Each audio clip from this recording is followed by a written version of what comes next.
We got a huge update as Habs general manager Kent Hughes spoke out on his plans for this offseason and that he plans to make the Habs as competitive as possible as soon as he can. Well, how does he plan to do that? We'll be revealing that in this episode of Habs Digest. Plus, we got to talk about David Reinbacher, who finally broke his silence on playing in North America in one of his first interviews for Laval. Stick around for all that and more coming up on this episode of Habs Digest. But before we get into the video, I just ask you guys to leave a like. Every time you do, these videos do amazing. We push to more Habs fans just like you, so if you want to help support us, just hit like. We'd really appreciate it. Let's jump first into David Reinbacher. And oh yes, as we all know, David Reinbacher has been officially assigned to the Laval Rocket after his end of the season in Cloton, which he says in this interview, he's like, oh, I was so happy that I didn't have to play in that playout series. He is thrilled to be in Laval, but hey, that doesn't mean the press conference was easy. And before I get into the questions, just wanted to show this nice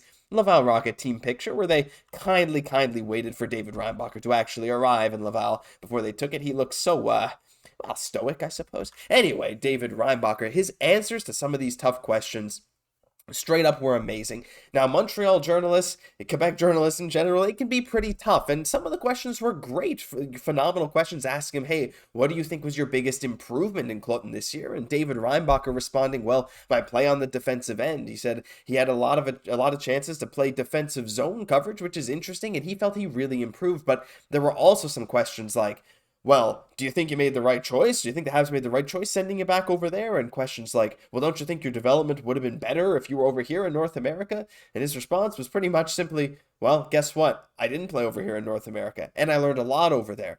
He said sometimes in those hard situations like he had in Cloton, you learn the most. And this kind of maturity is, well, we know that's something Kent Hughes, Jeff Gorton, and the whole scouting team for the Montreal Canadiens have been actively looking at when they're trying to pick prospects, because when you're a top prospect, it's very common for you to have a large ego. Not everyone, of course not everyone, but when you're one of the best players your whole life at every level you play, you naturally are going to get some of that. It's rare that you get someone that's self-aware and mature who also has that top 5, top 10 level talent. It's what they did with Juraj Slafkovsky, and look how well that's turning out right now. He's amazing with the media. His progression has been amazing. He is driven to get better. And Reinbacher's answers to these questions just screamed maturity as well. Reminder, this dude is 19.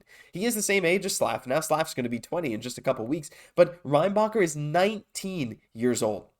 And he's answering these brutal, tough questions from Montreal reporters with just like, hey, you know what? I'm very happy with what I did. I'm very happy with myself. Am I the best version of myself? No. Like they asked him, well, don't you want to play a lot for Laval? He said, well, I just want to play. I want to get that experience. Being on that smaller ice rink compared to over in Europe, it's going to help him. And he actually had a very insightful response saying, hey, when you're a good skater, when you're on a smaller rink, you have to be faster in all your spots. And when you're a good skater and you can move well, sort of implying like himself, which is true, that can actually help you.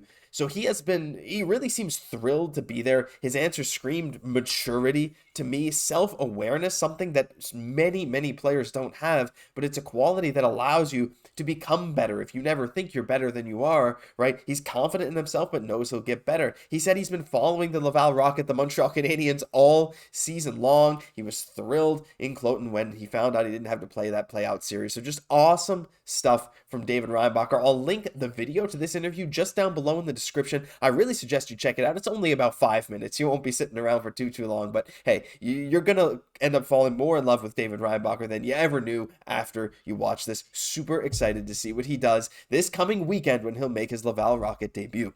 But we got some other, maybe arguably more exciting stuff. Is it even arguable? Well, when Kent Hughes makes statements, we always like to pay attention because this has a direct impact on the Habs' future. And while yes, Reinbacher definitely does too, Kent Hughes is the guy who makes this magic happen behind the scenes. He's the guy who goes and gets these players like Reinbacher. And in an article posted today by Habs insider Eric Engels, they caught up with Kent Hughes as he was on his drive down to Boston, where his home is, as he was preparing to go to the GM meetings, which I don't know if they're concluded yet. At least they're ongoing today. We've heard some interesting rule changes, but yeah. So they were talking to Kent Hughes, and he had a lot to say. So if you're on Spotify listening to this, by the way, we have this on Spotify. Check out Habs Digest on Spotify if you haven't already and you don't want to watch it in video form. Do that. If you're on Spotify, I'll do my best to summarize this. And if you're on YouTube, feel free to pause and read along with me, or read all of it because I'm not going to be covering everything. But here we go. The big quotes from Kent Hughes.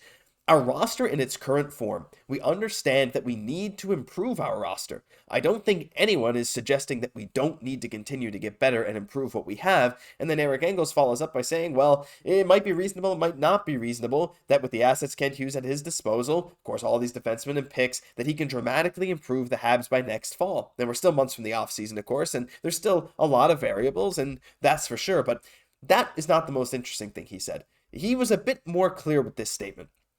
Quote, I'm going to read this all. Quote, I'm not going to say anything about expectations for next season because it's impossible to know before we know what we're going to accomplish over the summer.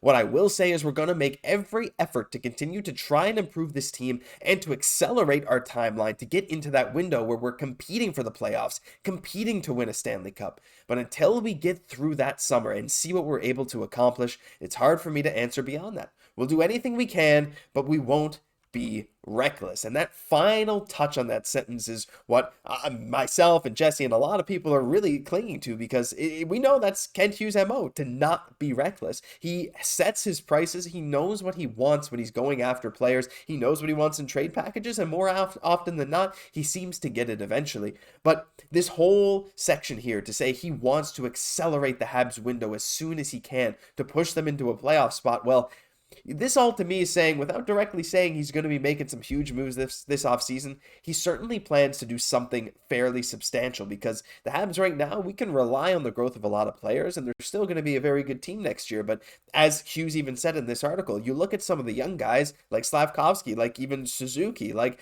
Reinbacher coming over, Hudson about to go, and you got guys like Barron, Mailloux, Xhekaj still developing every single year. Even with the improvements that you've seen, the team is in really not much better of a spot than they were last year when it comes to the standings. So to turn this team into a playoff contender, well, to me, that means you need some significant change. And whether that's a top 5 overall pick, if they get that again this year, that can make a difference, but maybe not right away again. Or it could mean making another big splash, maybe trading for one of these pending RFAs, maybe someone like a Byfield or Perfetti. I'm sure those teams, Winnipeg and LA, are probably not looking to sell them, but you never know depending on the situation. Like, there are some guys out there that Hughes could go after. Free agents, maybe not so many. He's made it very clear he doesn't want to have a big anchor of a long-term contract for a veteran, especially when you have Suzuki, Caufield, Slafkovsky, Guhle, all these young guys who are only going to get better in the next 3, 4, 5 years. You want to have this new player, whoever you get in that timeline. But he wants the team to be competitive, and that's amazing. And he actually went on to say how,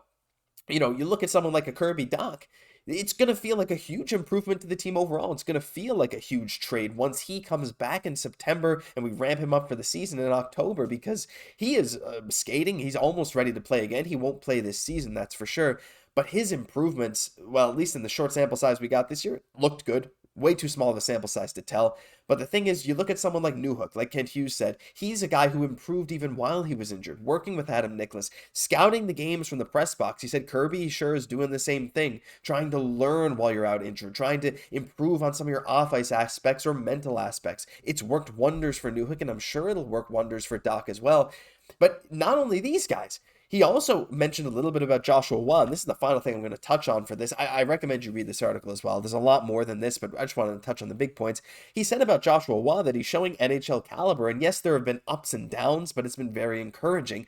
And that's, again, the balance between trying to do what's best for Josh, for Montreal, and for the Laval Rocket. He's still up with the Habs right now, but Hughes does say, quote, he won't stay up with us the whole year, but it indicates that we want to continue to see him, and we want him to continue to experience games and life in the NHL for a bit longer. So for those of you that thought Waugh might finish the season with Montreal, I was kind of hoping, didn't think it would happen. Sure enough, it's not going to happen. We don't know when he's going to get sent back down to Laval, but hey, that makes sense.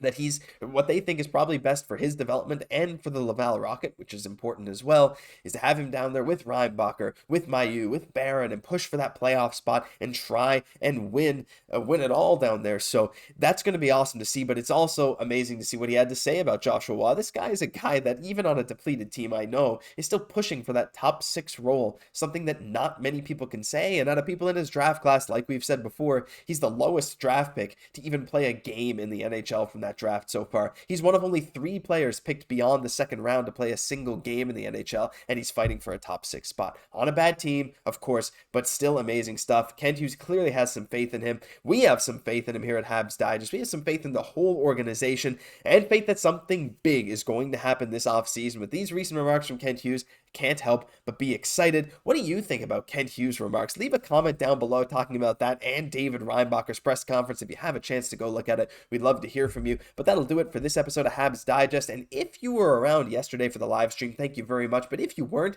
we're planning to maybe do some weekly live streams on Mondays. So if you can mark that on your calendar instead of news videos on Mondays, we're going to try and do a nice live stream every week for you guys. So mark it down. Join us next time. We had amazing support last time. Thank you all for all the support you always show us here at Habs Digest. I've been your host, Josh Gosse. I'll catch you in the next one.